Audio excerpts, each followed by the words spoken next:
प्रिय ख्रिस्त विश्वासियों, जय यीशु। सेक्रेड स्क्रिप्ट सोर्स में आपका स्वागत है। आज हम मूसा के जीवन की गहन खोज पर निकल रहे हैं। एक ऐसी हस्ती जिसके चमत्कारी कार्यों ने पीढ़ियों से दिल और दिमाग को मोहित किया है। हमारी चर्चा का विषय फिरौन के सामने विस्मयकारी चमत्कार करने की मूसा की शक्ति का अलौकिक स्रोत। जब हम पवित्र ग्रंथों के माध्यम से यात्रा करते हैं, प्राचीन ग्रंथों में छिपे दिव्य सत्य और पावन पाठों को उजागर करते हैं, तो हमसे जुड़ें। साथ मिलकर हम विश्वास, साहस और आज्ञाकारिता के रहस्यों को उजागर करेंगे। अपनी आध्यात्मिक यात्रा के लिए मूसा के जीवन से प्रेरणा लेंगे। इसलिए प्रिय ख्रिस्त विश्वासियों, जैसे जैसे हम दिव्य ज्ञान की गहराई में उतरेंगे, उत्थान, प्रेरित और प्रबुद्ध होने के लिए तैयार रहें। हमारे चैनल की सब्सक्रिप्शन लें और हमारी दैनिक आध्यात्मिक बातचीत और बाइबल कहानियों को कभी न चूकने के लिए घंटी आइकन को भी दबाएं। अब आइए एक साथ इस आध्यात्मिक यात्रा की ओर निकलें। मिस्र की प्राचीन भूमि में उसके पिरामिडों की भव्यता और नील नदी के रहस्य के बीच महानता के लिए किस्मत वाला एक व्यक्ति रहता था। उसका नाम मूसा था। समय की धुंध में ढका हुआ एक व्यक्तित्व, फिर भी जिसके कार्य इतिहास के इतिहास में गूंजते हैं। लेकिन जो चीज उन्हें साधारण मनुष्यों से अलग करती थी, वह उनकी वंशावली या उनके हथियारों की ताकत नहीं थी, बल्कि अलौकिक शक्ति थी जो एक शक्तिशाली नदी की तरह उनके अंदर बहती थी। मूसा कोई साधारण आदमी नहीं था। उनके जन्म के क्षण से ही यह स्पष्ट हो गया था कि नियति उन पर अंकित थी। ऐसे समय में हिब्रू माता पिता से जन्मे मूसा की मां ने, जब फिरौन ने सभी हिब्रू नर शिशुओं को मारने का आदेश दिया था, उसके जीवन के डर से उसे एक टोकरी में रखा और नील नदी पर बहा दिया। लेकिन भाग्य की बच्चे के लिए कुछ और ही योजनाएं थीं, क्योंकि उसे किसी और ने नहीं बल्कि फिरौन की अपनी बेटी ने खोजा था, जिसने उसे अपनी बेटी की तरह अपनी देखभाल में ले लिया था। मिस्र के राजकुमार के रूप में पले बढ़े मूसा ने विशेषाधिकार और विलासिता के जीवन का आनंद लिया। फिर भी वह अपनी असली पहचान या अपने लोगों की दुर्दशा को कभी नहीं भूले। और यह करुणा और न्याय की भावना ही थी जो अंततः उसे खतरे और चमत्कारों से भरे रास्ते पर ले जाएगी। ऐसा कहा जाता है कि मूसा की अलौकिकता से पहली मुठभेड़ जंगल में हुई, जहां उसने एक जलती हुई झाड़ी देखी जो आग की लपटों से भस्म नहीं हुई थी। और उस अग्निमय दृश्य के बीच में से एक आवाज उससे बोली, मैं तेरे पितरों का परमेश्वर, अरियात, इब्राहिम, इसहाक और याकूब का परमेश्वर हूं। यह वह क्षण था जब मूसा को अपनी शक्ति के असली स्रोत, स्वयं सर्वशक्तिमान का एहसास हुआ। इस दैवीय अधिकार से लैस मूसा फिरौन का सामना करने और अपने लोगों की रिहाई की मांग करने के लिए मिस्र लौट आया। और यद्यपि फिरौन ने उसकी मांगों का मजाक उड़ाया और उन्हें एक पागल आदमी की प्रलाप के रूप में खारिज कर दिया, मूसा अविचल रहा, क्योंकि वह जानता था कि वह अकेला नहीं खड़ा है, बल्कि परमेश्वर के हाथ से निर्देशित है। और इस तरह चमत्कारी घटनाओं की एक श्रृंखला शुरू हुई जो मिस्र की नींव को हिला देगी। नील नदी के रक्त में बदलने से लेकर मेंढकों की महामारी और भूमि पर छाए अंधेरे तक, प्रत्येक चमत्कार ने एक सच्चे ईश्वर की शक्ति और उसके सेवक मूसा की वफादारी के प्रमाण के रूप में कार्य किया। लेकिन शायद मूसा की शक्ति का सबसे विस्मयकारी प्रदर्शन लाल सागर के विभाजन के रूप में हुआ। फिरौन की सेना के पीछा करने और इस्राएलियों के पानी के बीच फंस जाने और उनके शत्रुओं के साथ मूसा ने अपनी लाठी उठाई और प्रभु का नाम पुकारा, और एक पल में पानी अलग हो गया और समुद्र के बीच से सूखी भूमि का एक रास्ता खुल गया। ये विजय और मुक्ति का क्षण था, क्योंकि इस्राएली बिना किसी नुकसान के पानी से गुजर गए, जबकि फिरौन के रथ समुद्र में समा गए थे। और उस क्षण में मूसा की शक्ति केवल अलौकिक शक्ति का प्रदर्शन नहीं थी, बल्कि एक ऐसे व्यक्ति के स्थायी विश्वास और दृढ़ता का प्रमाण थी जिसने असंभव में विश्वास करने का साहस किया। क्योंकि मूसा की शक्ति उसकी अपनी नहीं थी, बल्कि सर्वशक्तिमान की ओर से एक उपहार था, जो उसे अपने लोगों को बंधन से छुड़ाने और उन्हें स्वतंत्रता की ओर ले जाने के उद्देश्य से दिया गया था। और यद्यपि उनकी यात्रा जोखिम और कठिनाइयों से भरी थी, मूसा ईश्वर के प्रति अपनी भक्ति में दृढ़ रहे। उन्हें अंत तक देखने की अपनी शक्ति पर भरोसा था। और इसलिए जब हम मूसा के हाथों से किए गए चमत्कारों पर आश्चर्यचकित होते हैं, तो आइए याद रखें कि सच्ची शक्ति सांसारिक स्रोतों या मानव शक्ति से नहीं आती है, बल्कि उस व्यक्ति की दिव्य कृपा से आती है जो ब्रह्मांड को अपने हाथों में रखता है। और हम मूसा की तरह असंभव में विश्वास करने का साहस करें और सर्वशक्तिमान की शक्ति पर भरोसा करें, जो हमें सबसे अंधेरे समय से एक नई सुबह की रोशनी में ले जाएगा। जैसे जैसे मूसा की गाथा सामने आती है, हम खुद को अलौकिक के दायरे में और गहराई तक खींचता हुआ पाते हैं। जहां हर मोड़ और बदलाव से पता चलता है कि काम में परमात्मा का हाथ है।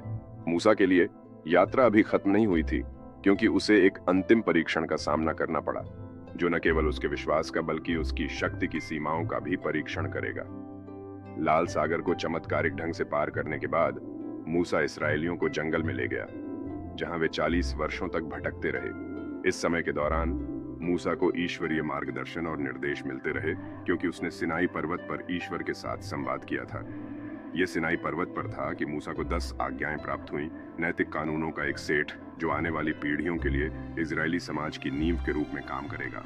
लेकिन यहीं पर मूसा को एक और अलौकिक मुठभेड़ का अनुभव हुआ, जब उसने परमेश्वर की महिमा को इस तरह से देखा जैसा कि कुछ नश्वर लोगों ने कभी देखा है। जैसे ही मूसा पहाड़ से नीचे उतरे, उनका चेहरा एक उज्जवल रोशनी से चमक उठा, जो उस दिव्य उपस्थिति का प्रतिबिंब था जिसने उन्हें सिनाई पर्वत की चोटी पर घेर लिया था। और यद्यपि इसराइली उसके पास आने से डरते थे, मूसा ने उन्हें आश्वस्त किया कि उसने उनकी ओर से परमेश्वर से बात की थी और उन्हें उनकी आगे की यात्रा के लिए निर्देश प्राप्त हुए थे। लेकिन जब मूसा इसराइलियों को जंगल में ले गया, तब भी उसके स्वयं के विश्वास की बार बार परीक्षा हुई। संदेह और निराशा के क्षण थे, क्योंकि लोग मिस्र की उन सुख सुविधाओं की लालसा करते हुए बड़बड़ाते और शिकायत करते थे, जिन्हें वे पीछे छोड़ आए थे। फिर भी इस सब के दौरान मूसा ईश्वर के प्रति अपनी भक्ति में दृढ़ रहा, उसके वादों और उन्हें पूरा करने की उसकी शक्ति पर भरोसा रहा। और यह अटूट विश्वास ही था जो अंततः मूसा को अलौकिक शक्ति के अंतिम कार्य तक ले गया। जैसे ही इसराइली अपनी यात्रा के अंत के करीब पहुंचे, उनका सामना कनान देश से हुआ, वह वादा किया हुआ देश जिसे परमेश्वर ने उन्हें देने की शपथ खाई थी। लेकिन इससे पहले कि वे जमीन में प्रवेश कर सकें और कब्जा कर सकें, उनके रास्ते में एक आखिरी बाधा खड़ी थी, जेरिको शहर। अब जेरिको एक दुर्जेय गढ़ था, जिसकी दीवारें इतनी ऊंची और मोटी थीं कि वे अभेद्य लगती थीं। फिर भी परमेश्वर ने शहर को इसराइलियों के हाथों में सौंपने का वादा किया था, और मूसा जानता था कि उस वादे को पूरा करने के लिए उसे अपनी शक्ति पर भरोसा करना चाहिए।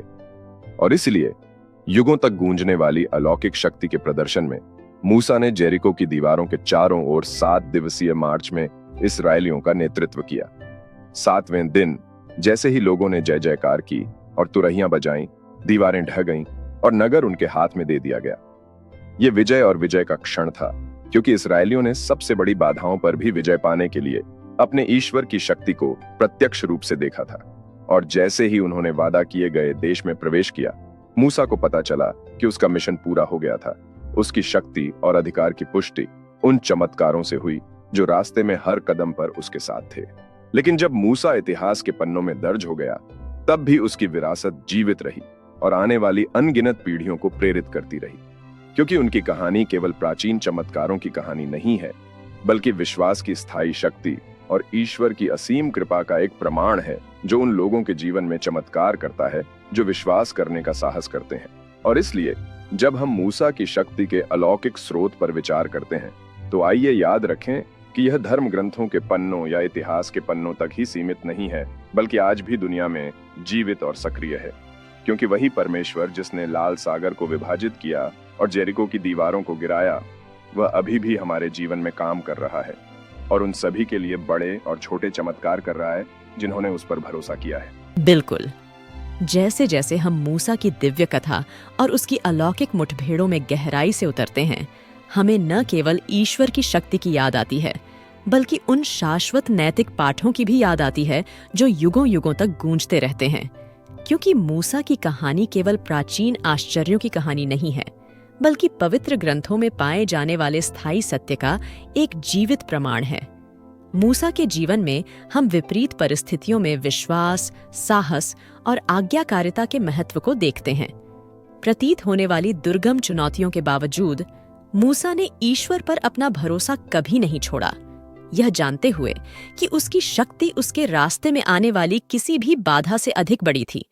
और यह अटूट विश्वास ही है जिसने उन्हें ऐसे चमत्कार करने में सक्षम बनाया जो मानवीय समझ को चुनौती देता है।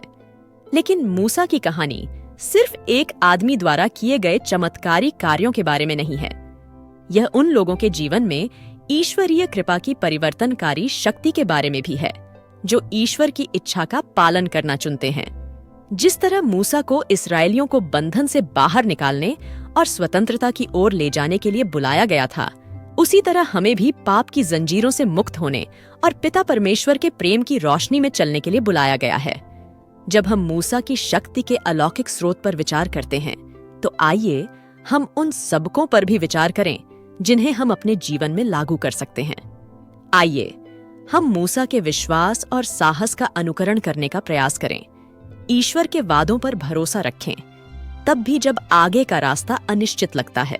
आइए याद रखें कि जिसके हाथ में ब्रह्मांड है, उसके लिए कोई भी बाधा बड़ी नहीं है और ईश्वर के साथ सभी चीजें संभव हैं। भजन संहिता 18 के 32 के वचनों में, वह परमेश्वर ही है जो मुझे बल देता है और मेरे मार्ग को सुरक्षित रखता है।